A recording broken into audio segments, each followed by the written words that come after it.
Kaya mo pinuntahan si Richard dun sa gym para't pagtakpan yung ginagawa ng asawa mong pagmamaltrato. Hindi po, Your Honor.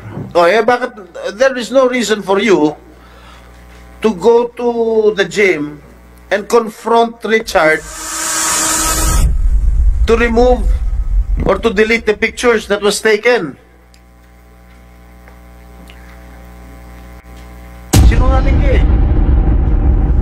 Gusto nating mangyari is to establish na nagsisinungaling itong dalawa o hindi.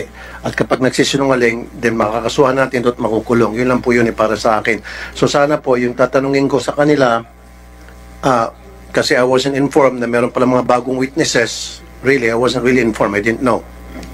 Kasi kung I know, then I should have prepared my questions para di sa mga witnesses. But anyhow, para sa akin, regardless kung meron tayong 10 witness o 1,000 witness, still, in the end, ang gusto natin malaman kung nagsisinungaling to o hindi, itong dalawa. Yun lang po yun eh. So, sana kung papayagan nyo ako, ang kakatanungan ko ay para ma-establish once and for all na talagang itong dalawa ay sinungaling. Yun lang po yun. Okay. Sa braso ni Manang LV, yun ang kinukunan. Walang litrato ng tindahan na kinukunan nitong si Richard.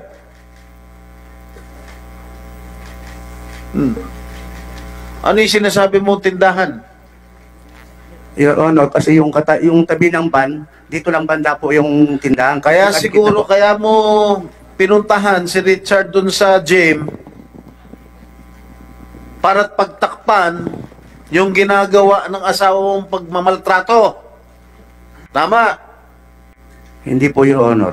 O bakit there is no reason for you to go to the gym and confront Richard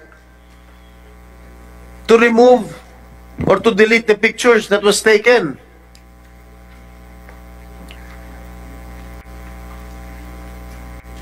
Sinungaling ka eh.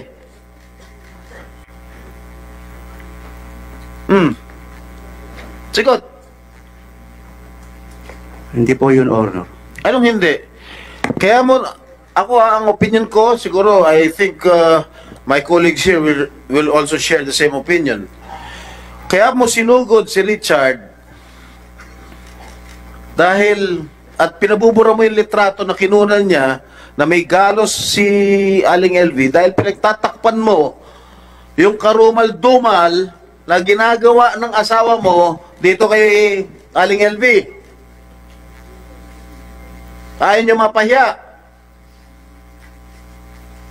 Tama? Hindi po, Your Honor. Ano tama doon? Dahil sinasabi mo, kaya sinugod mo si Richard at pinadidelete mo yung litrato dahil baka ma-hold up yung tindahan nyo. Yun ang sinabi mo kanina. Dati po kasi, Your Honor, na na-hold up na kami. Walang tindahan dyan. Ang kino-close up yung mga galos sa braso ni Manang LV. George Subseto Estrada, yung building sa likod, yung ba yung tindahan nyo? Yung malaking yun, no? Yung ba yun? Sa inyo ba yun? Ano yun, nasa likod na yun? Yung ba, sir, yes or no lang? Palengke po yun, Your Honor. So dito po sa amin, Your Honor. So, yung nasa likod, hindi nyo tindahan nyo, wala rin kayong pwesto roon? Wala po, Your Honor. Ayun, Dito lang po, yan katabi mismo na Your Honor. Diyan siya kasi nagpipicture, nakaharap sa aming tindahan, Your Honor, dito banda. So, ang sagot sa tanong kay Senator Estrada, ang pinicturan, hindi yung tindahan kung hindi yung galos. Yung ba ang ginawa mo, Richard? Yes po, opo. Ayun. If Senator Estrada will... Wala kang intensyon na kunan ng tindahan. Tama ba ako? Wala po. Ang intensyon mo lang kunan yung galos. Tama. Yung sugat ni Aling LV sa braso. Opo, yun lang po talaga. Okay.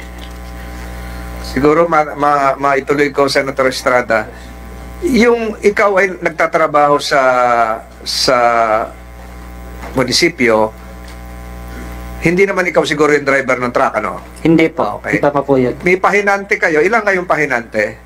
Di ko na po matandaan kung ilan Hindi, po kami. pag lumalakad yung truck, nakakuha ng basura, ikaw lang ba mag-isa, driver? Nung time po na humakot po kami ng basura, marami po kami. Kasi marami. bali 3 truck po doon sa... Hindi, yung truck ninyo, ilang kayo? Bawat isang truck, ilan yan? Isang pahinante, 2 pahinante, isang driver? 4 po, kung minsan po 5. Kasi yung 3, yun ang kukuha ng basura, yung isa nag-aabang sa truck, ipinapasa na lang doon, Opo. siya yung mag-aakyat, di ba? Pero nung mga panahon po yun, lahat po ng mga tauhan sa truck ay nagsama-sama. Kaya marami po kami. Marami kayo. Opo. Naikwento mo ba ito sa ibang mong kasamahan? Sa driver o ibang kasamahan? Opo, alam po nila na ano May na... kinunang kang litrato na kasi may previous incident na ito yung kinukwento ko sa inyong may sugat-sugat. Nandito uli siya, nagbigay ng basura sa atin. Kaya ako kinunan. Pero pinadilit nung amo, nung 3 lalaki. Naikwento mo yon? Hindi po. Hindi mo na naikwento? Opo, sa GC lang po, sa group chat lang po talaga na naipasa. Ayun. Pero yung mga kasama mo sa trabaho, naikwento kasi nagbe-break kayo, nagme-merienda kayo, nagkakape kayo, pagdating sa MRF. So, nakunan ko na naman ng litrato, yung si Manang LB. Nakita niyo ba? May naikwentohan kang ganon? Wala po, pero alam Wala. po nila na nakunan ko ng picture yung si Nanay LB po. So, alam din nila kung bakit mo kinukuha ng litrato. Para makita yung sugat. Hindi po, hindi rin po. Ayun. So, wala silang tanong, bakit ka inaawat nung ano? Bakit pinapadilit? Walang tanong ganon. Wala pong ganun. Mr. Chair? Senator Richard, Estrada and then Senator De La Rosa. Richard, teka, bakit interesado ka kunan yung sugat ni o galos ni Aling LV? Naawa lang po talaga ako sa kalagayan niya. Hindi pa siya ganitong hindi pa ganito ang kanyang kondisyon nung kinunan mo ng picture. Hindi pa po. Hindi pa siya Hindi pa bulag. po siya bulag. Hindi pa siya bulag. Opo, pero may mga sugat na nga po siya na. Sa kanang braso lang yung kanyang galos at sugat. Opo. Ha? Opo. Parang nagsipla nga po sa sa motorsiklo. So plain and simple, naawa ka lang kaya Naawa kaya lang mo po. kinunan ng litrato. Alright. Mr. Chair? Go ahead, Senator De Yeah. La Rosa. Unless you have an introductory statement or Wala you na, can Mr. proceed Chair. with the Yeah. questioning. Sorry, I'm late. Just would like to know if Richard Pinto has already shared with this committee what happened during their confrontation with Mr. Ruiz regarding the removal of the picture. Ano bang He is doing it right now. He's doing it okay, right now. okay. Yung Gusto ko lang inawat sila. malaman kung bakit siya kinausap at paano siya kinausap. Opo. At Ano sumagot na nangyari? rin si Mr. Ruiz kung bakit sila, like to acknowledge the arrival of Senator Tulfo as well. Thank you, So, Mr. Chair. sinagot ni Mr. Ruiz yung tanong ni Senator Estrada. Yung version ni Richard. Na pinapa-delete yung litrato. Ito na nasa harapan natin ngayon. Mr. Chair. Gusto ko lang malaman sana, Mr. Chair, yung version ni Richard, yung kanilang... Pakiulit ulit, for the benefit of Senators Tulfo and De La Rosa, kinuha mo litrato, hinarap ka ng 3 lalaki, pakiulit ng in 2 minutes, pinakamatagal. Ayun po, yung kinunan ko na po siya ng litrato. Sinaway po ako yan po yung nasa picture na lalaki na yan po ang sumaway sa akin. Tapos pagkadating po namin ng munisipyo, doon po sa may gym, sa pahingahan po namin, kasama po siya sa 3 lalaki. Anong ginawa sa'yo? At sinaway lang po ako at pinatatanggal po yung litrato na kinuha ko. Sino Pinabubura nagutos lang. daw? Sino nagutos? Kasama po siya isa po ang mismo nagsabi na tanggalin ko yung... Si Mr. Ruiz, Opo. kasi ang sabi niya na takot daw ma-hold up sila. Yun ang sabi niya? Yun po sabi niya. Takot siya ma-hold up? Sabi niya po. Yung kasasabi lang ngayon. Sabi lang ngayon. Thank you, Mr. Chair. Thank you. Excuse me. Pablo Ruiz, Estrada, you can continue. sino yung naka-blue na yun? Hindi ko po kilala, Your Honor. Hindi mo kilala? Hindi po. Hindi mo tauhan yan sa tindahan? Hindi po, yung nakakulay blue po, hindi ko po kilala po yan. Sige, sige. Kasamahan sa trabaho yon? Di ba? Hindi po. Marami kayo, sabi Hindi. mo sa truck. Hindi po. Yan po yung sumaway sa akin. Yun ang sumaway. Opo. So, empleyado yan ni Mr. Ruiz, unang tindahan. So, empleyado Siguro mo. Kung isa siya sumuway I-close up mo nga, pwede ba i-zoom? Oh, tingnan mo.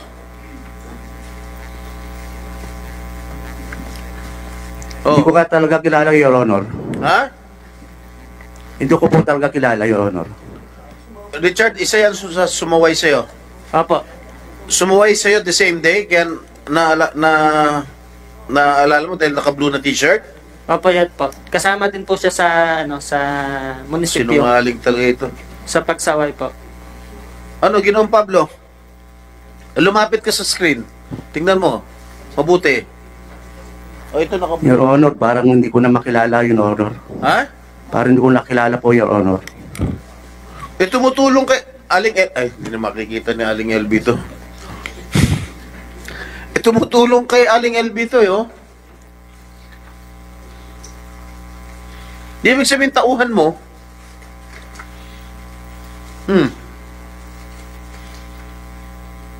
Your Honor, talaga hindi ko matandaan. Sige na. Mr. Chair. Oh, you're recognized. Thank you, Mr. Chair. Mr. Ruiz and Mrs. Ruiz, andito na po sa amin ngayon yung result ng polygraph test na ni-request ko. Senator Tulfo, we will be, with your permission, we will be establishing first the, we have the presence here of the NBI. Siguro kung pwede mo munang i-hold muna yan para mamaya pati establish muna natin yung credibility ng NBI, yung gumawa. Pwede ko na pa-establish ngayon, Mr. Chair? Meron pa tayong isang nalalabing testigo na pinatawag natin na bagong dating na hindi pa natin natatawag for purposes of orderliness here. We have alias Pau Pau na nasa na si alias Pau Pau? Pakita sa kamay. Ito. Kung para maiayos natin, ito munang si alias Pau Pau ang ating tapos ka na ba sa Estrada kay Mr. Chair? Paul? Mr. Chair, meron akong tatanong dito sa mag-asawa, if you will allow me. Go ahead. Related to Paul or dito na sa bagong testigo? Hindi kasi ako na-brief tungkol sa bagong testigo. Nobody told me about the new Meron tayong tatlong bagong testigo. Si Miss Melinda, Manang Melinda Magno, kasama yung kanyang anak na si Jerwel na sumulpot kasi ang pinag-usapan kasi Senator Tulfo nung huling hearing, sinasabi ni Manang LB na siya ay nagsimula magtrabaho 2017. Ang sinasabi ng mag-asawang Ruiz, sila ay namasukan si Manang LB 2019. So ngayon pinatutunayan ni Manang Melinda na 2017. Si Paul naman ay yung sa basura. At meron ding isasalaysay sino yung bago? Pau Pau na ngayon lang sumulpot din. Mr. Chair, kaya tayo nandito lahat ngayon is to establish kung itong dalawang mag-asawa ay nagsisinungaling o hindi. Regardless kahit na lang witnesses pa tayong isasalang natin dito, the ultimate talagang gusto nating mangyari is to establish na nagsisinungaling itong dalawa o hindi. At kapag nagsisinungaling, then makakasuhan natin at makukulong. Yun lang po yun para sa akin. So sana po, yung tatanungin ko sa kanila, kasi I wasn't informed na meron pala mga bagong witnesses. Really, I wasn't really informed. I didn't know. Kasi kung I know, then I should have prepared my questions para di sa mga witnesses. But anyhow, para sa akin, regardless kung meron tayong 10 witness o 1,000 witness, still, in the end, ang gusto natin malaman kung nagsisinungaling to o hindi, itong dalawa. Yun lang po yun eh. So sana kung papayagan nyo ako, ang kakatanungan ko ay para ma-establish once and for all na talagang itong dalawa ay sinungaling. Yun lang po yun. Okay. Senator Tulfo, with your respect to our members here, pwedeng tapusin muna natin to si alias Pau Pau.